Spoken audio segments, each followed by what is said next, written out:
We are now taking you to the latest pursuit. Skyfox up and over this breaking news. You can see the night sun shining on the vehicle down below the flashing lights. That is CHP. Where is this right now? This is the westbound 60 approaching the city of Montebello.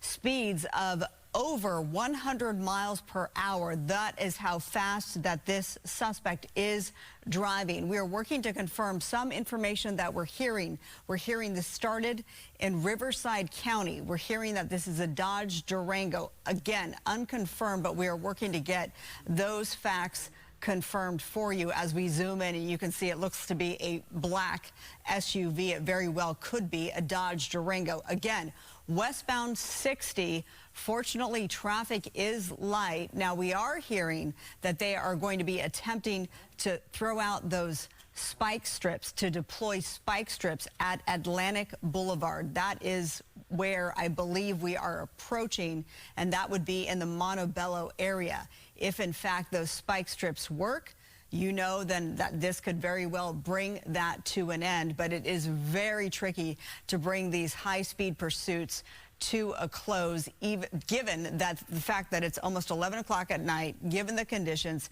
how dark it is, despite having the night sun from authorities up above, it is still very difficult to catch a driver driving at speeds that exceed 100 miles per hour. And now it seems that those speeds are picking up. Everyone on the westbound 60 unknowingly has no idea that this pursuit suspect is coming up behind him. And of course, if you know anybody at this late hour who could be out and about westbound 60 approaching Montebello, then please alert them, because you want to make sure that they stay away. So we've split off here. You can see that this driver has the blinker on. Looks like we're going to get on the 101.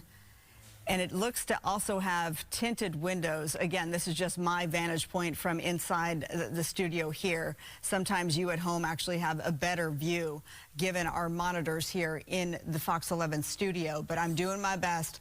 It looks like to be on the 101 right now. CHP is the lead agency. Again, this is if you're just joining us, this is a stolen vehicle pursuit suspect. May have started in Riverside County, picked it up in Diamond Bar, westbound 60. There were reports that spike strips were going to be thrown out. Didn't seem like maybe that happened. If it did, it didn't seem to be stopping this pursuit suspect. So I know that our desk here is working to figure out more information, and we can in fact confirm, thanks to Elizabeth Ford, our assignment desk, that this pursuit started in Riverside County.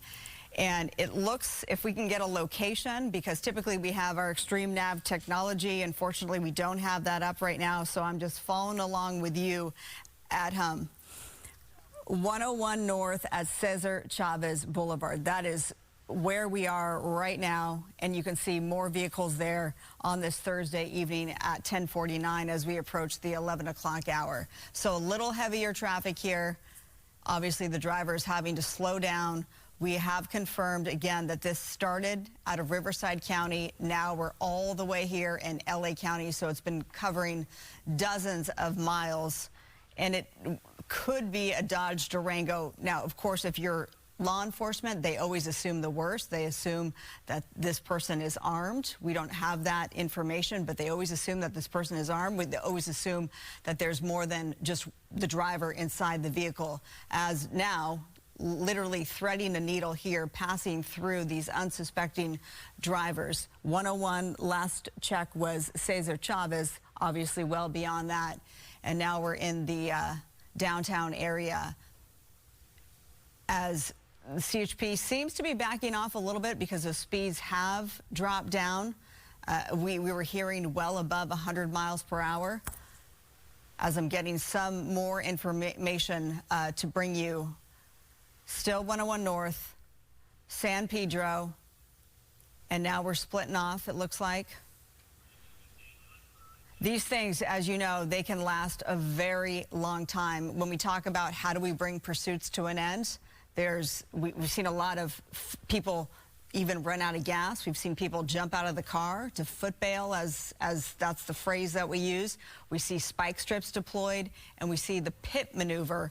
Unfortunately, speeds are way too high for a pit maneuver. A pit maneuver has to fall below the 45-mile-per-hour range in order to authorities to do a successful pit. Obviously, that's not going to happen, as it looks like we may have... Did we lose the suspect? It looks like we may have lost the suspect, as our crews are working to find out. Now I'm told that the suspect is on the 110 North, although our chopper is so far away, it's impossible for us to see. And now off in the distance, it looks like they may have found the suspect, 110 North at Hill Street, I'm being told. Again, if you're just joining us, this is a stolen vehicle pursuit. It started all the way in Riverside County. It's now in Los Angeles County, 110 North. And is that Dodger Stadium right below? It is. Okay. It is Dodger Stadium right below. So now we have that icon of a stadium to bring this into context, into perspective. I'm seeing that night sun just try to find the suspect. That now it looks like, so now we're off the 110. If that is the vehicle, and it does look like it is, they have gotten off the 110 now on surface streets, definitely slowing down. Looks like they know where they're going in terms of, oh, they're getting back on. Does it look like they're getting back on? No, still on the surface streets. Well, I don't see, I wish that our chopper would pull out to see if, in fact, there are CHP units behind them going up a driveway. We're going to have to assume that this still is the suspect. Getting back on the freeway. Yep, back on the freeway. I still haven't seen those flashing lights, though, so it's a matter of if we're staying with it and if authorities still have this pursuit suspect in sight as well. Now, of course, even if the ground units lose a suspect, they have the airship above. And so here we are, 110 South, back on the southbound lanes now. And obviously you're seeing they're not alone, so you can see them hitting the brake lights. A much different scenario playing out compared to just a few minutes ago when we brought this to you live, when it was a really intense, high-speed, stolen vehicle pursuit. It looks like those speeds have certainly backed down. Southbound 101. Again, we bring this to you because this is a public service. This is all about your public safety. So please, if you know anybody who was coming home tonight, now southbound 110, please let them know to be on the lookout, because all of these drivers who we're seeing, I don't know if you've ever been caught up in one of these. I certainly have. In my 10 years in Los Angeles, plenty of times I've had a pursuit suspect blow right by me, and you see those black and whites follow not long behind.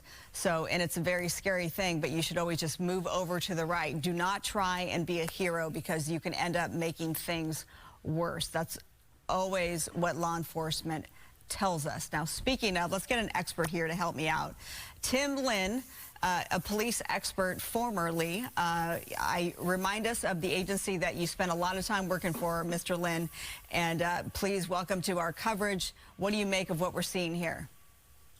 Well, what you have is just your run-of-the-mill pursuit, but one thing we're hearing that he's live streaming from pursuit. So supposedly his vehicle was, some was stolen. It was started in Riverside, as we've been talking about before, and bringing it down into downtown L.A. So a lot of things, a lot of different things happening with this pursuit that aren't just your normal racing down the freeway type pursuit, with the live stream going on.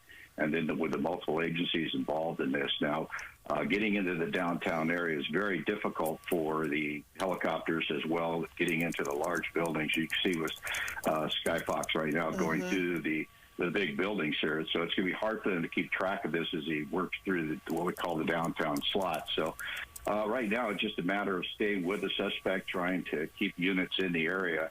And then when he does go to stop and starts going on foot, they have plenty of cars and units in the area to be able to seal it down. But, pursuits, you never know what's happening with the suspect inside the car.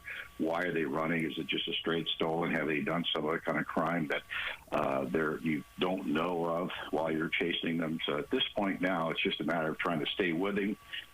Doing it safely, not to endanger the motoring public out here. But luckily, looks like freeway traffic is lightened up from the commute. So right now, it's just a matter of sticking with him with the air units and with the ground units in Loose Trail. Yeah, and now we're hovering over downtown, to your point, so I'm not sure if we're still able to stick with this pursued suspect. But retired police officer Tim Lynn, that is a first. I have not yet covered a pursuit where we're hearing that the suspect is live streaming. We're not sure what platform this is happening on.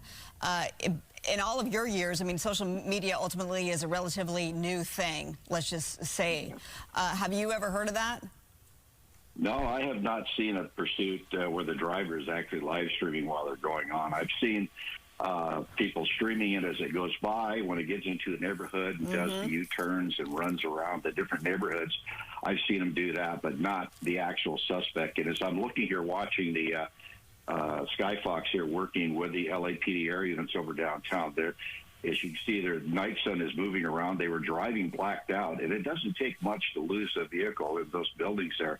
And to me, it looks like they're searching for the car there as they run about. It looks like to me 6th Street, maybe 9th Street as you come down the Harbor Freeway, right next to the large new hotel right there. So once they get into that area, it's very difficult for those observers on board the police helicopters to keep an eye on them. But the LAPD work in this area is very familiar with those buildings, with the area, so they're able to get down and tight with those buildings to stay with the suspect. And as well as the news media, they have to stay up at about 1,500 feet above to work that area with any type of law enforcement underneath you. But yeah, in these days of cell phones and social media, folks doing things just to get on social media and to put something onto YouTube or onto their platform. Yeah, it's a whole new different world now. But with this guy going so far, so. Yeah, it really is. I mean, just to get some likes and some notoriety. Let's hope that that's not the case. We are hearing that from the scanner only, so our crews are working to confirm that. We can confirm that this started in Riverside County, a stolen vehicle pursuit.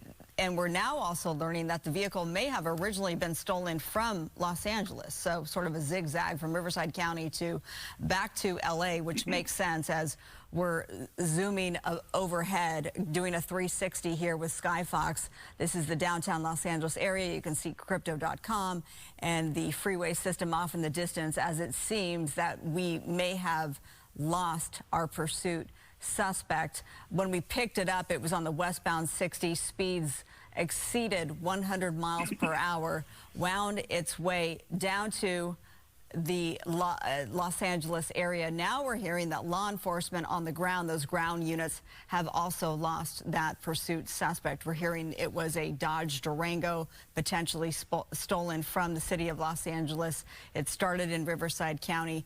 Now here we are back in Los Angeles, and I think we have now come to a conclusion on this. Any final thoughts with us as we close out the hour, retired police officer Tim Lynn?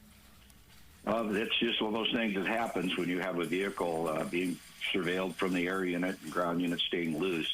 They get into an area like this and blacked out. There's nothing you can do. So it just matters, stick with it and see what they can come up with. But they're probably going to find the vehicle abandoned someplace on 6th, 7th, or 8th Street downtown. All right, well, you called it. We'll have to follow up and see if, in fact, they do. Let's just hope that everyone stays safe. That's the whole point of bringing these to our viewers, is to make sure that the public is safe. All right, retired police officer Tim Lynn, thanks for being with me tonight, jumping on so late at night. Happy New Year to you.